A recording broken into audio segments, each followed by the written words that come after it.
Welcome to Insight, produced in partnership with Lakeland Public Television, serving North Central Minnesota.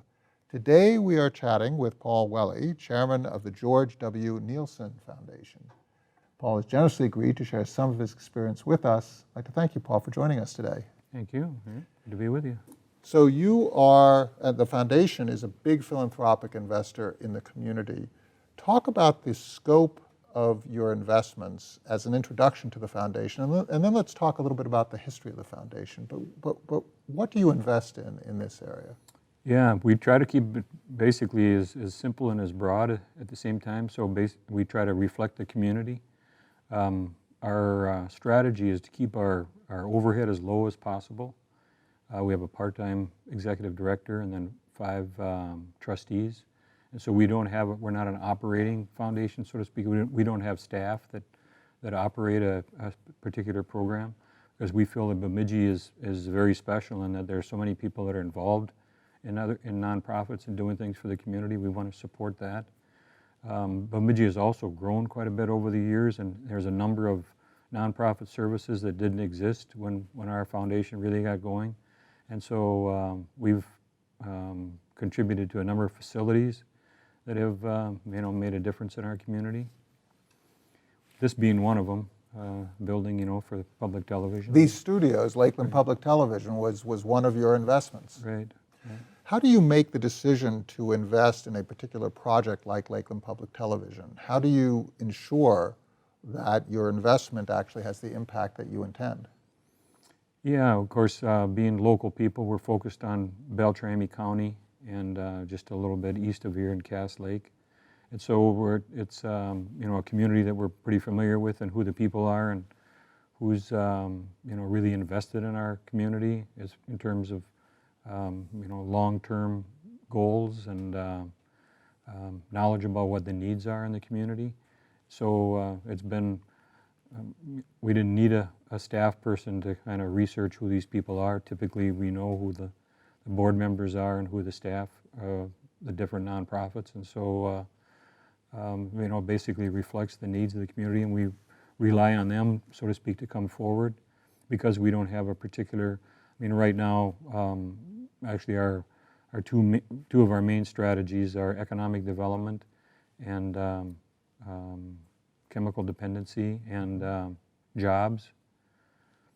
We contracted with the marketing and research department at Bemidji State University to interview 120 different businesses in our community, and what they found was that the number of businesses can't get people that have the skill set that they're looking for. And so hopefully that information will help us to try to work with local educational institutions. As a result of that, we funded a new program at our high school called the Career Academy. And so the high school now is going to kind of go back to what we used to call shop classes. And so they're more about the trades, and students that aren't necessarily interested in academia or going to a 4-year college, they have other interests, and so we want to try to emphasize that more. So that'll be one example where we hired BSU to do some research for us to see what these businesses actually need. How do you ensure that your various initiatives are having the impact and the interconnected impact that you wish to have? Do you, for example, build metrics into the investments that you make to ensure that the community receives certain impacts, or do you make investments based on your own personal knowledge? Well, I guess some of both. We asked, at the grant application form, we asked, what their goals and what the results are that they hope to achieve in our community. So I guess one example was we had, again, related to this chemical dependency thing, we asked a couple of judges to come to our meeting, and one of them ended up setting up this DUI court. And so they try to channel people that have chemical dependency issues to have some ongoing monitoring. So rather than go to prison or jail, whatever, even though that they've had their 3rd DUI, whatever, they're willing to go this other route. So an alternative to incarceration, which is less expensive and perhaps more suited to addressing the actual underlying problem that is repeated. Right, yeah. and so there we asked input, and we asked them, like the chief of police and county sheriff, to give us some insight into their view of how a chemical dependency in this case works with crime. So that's really interesting. You have law enforcement, you have the judiciary involved, you also have mental health professionals, doctors all involved in coming together to address a particular problem. Right. That particular issue is really huge, and there's a lot of, with the opioid crisis and heroin and other things, and it's really a challenge. So we're trying to make somewhat of a difference, but it's got a ways to go. Can you talk about the origins of the Neilson Foundation? How did this this organization come about with its philosophy that exists today? Well, George Neilson was a engineer who owned. He came up here for work and then owned some different plots of land. And his daughter moved up here. Her name was Catherine Neilson Cram. So she was really her interest in supporting Bemidji, looking around and seeing the need. Bemidji's 40, 50 years ago, there was a lot of poverty. There still is some, but it's really grown as a community. And so it was her willingness to focus this George Neilson set up a trust for her to manage. And so she lived a very frugal life southwest of here and saved her money and concentrated on giving it away. So she set up this advisory committee. So there were 5 of us in 1985 that advised her and a couple of other trustees about what we felt Bemidji needed, and kind of screened the applications. And then she passed away in the year 2000, and because we didn't have staff then, and we kept the overhead low at the time when she was involved in it, we decided to continue with basically the way that she operated, even though it had grown from about $2 million to now $33 million. So we've still tried to keep the same kind of philosophy and strategy that she had. And again, partly because the way Bemidji is, that we feel there's one of the things that really makes it special is the level of commitment from so many people in our community. Do you ever find that the various needs that a need is infinite, that need is in competition with each other, and that really hard decisions, 2 very appropriate applications are coming in, but you can't do both? Because we have so many nonprofit organizations, we don't do what they call operating expenses. Right. So they have to become viable local support or other grants from other foundations or state and federal funding. So you do pump priming to help people get a start.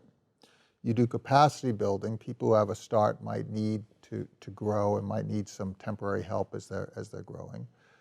We've talked about capital projects, such as Lakeland Public Television.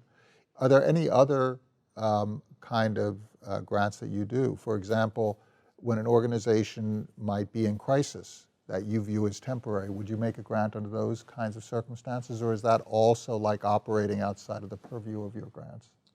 The only thing that kind of comes to mind is we've helped, for instance, build American Indian Resource Center. Well, they had funding from the state of Minnesota, and their bids, when they went to bidding the project, actually came higher than what the architect had estimated. Mm-hmm. And so the state of Minnesota, they go through a big bonding issue, and of course, the timing of it, they weren't going to be able to go back to the state of Minnesota for a bonding issue because they do it every 2 years.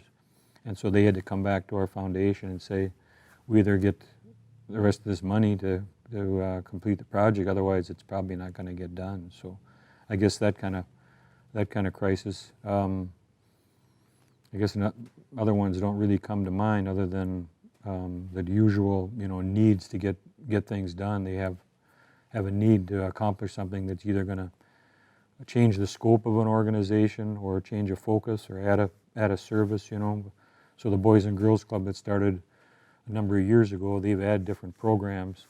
And so we've helped fund those new programs. What kind of projects do you have planned for the future? Can you give us any insight into those? Well, let's see. right now, we have a commitment to Bemidji Area Tennis Association. So they just started trying to raise money for a new facility. So we made a pledge to them that we would fund X amount of dollars based on the fact that they have to raise some money. We're part of this shooting sports association its facilities being built north of town. A number of different nonprofit clubs and groups, 4-H and trap shooting, and a number of different groups are part of that project. We're working with Bemidji State University with some interns. We started a new intern program, so people that are taking, have their majors, they get a chance to work with a local business, so they get hands-on experience. So we have that program going. Well, Paul Welle, thank you so much for sharing the work of the George W. Neilson Foundation, and thank you so much for your insights.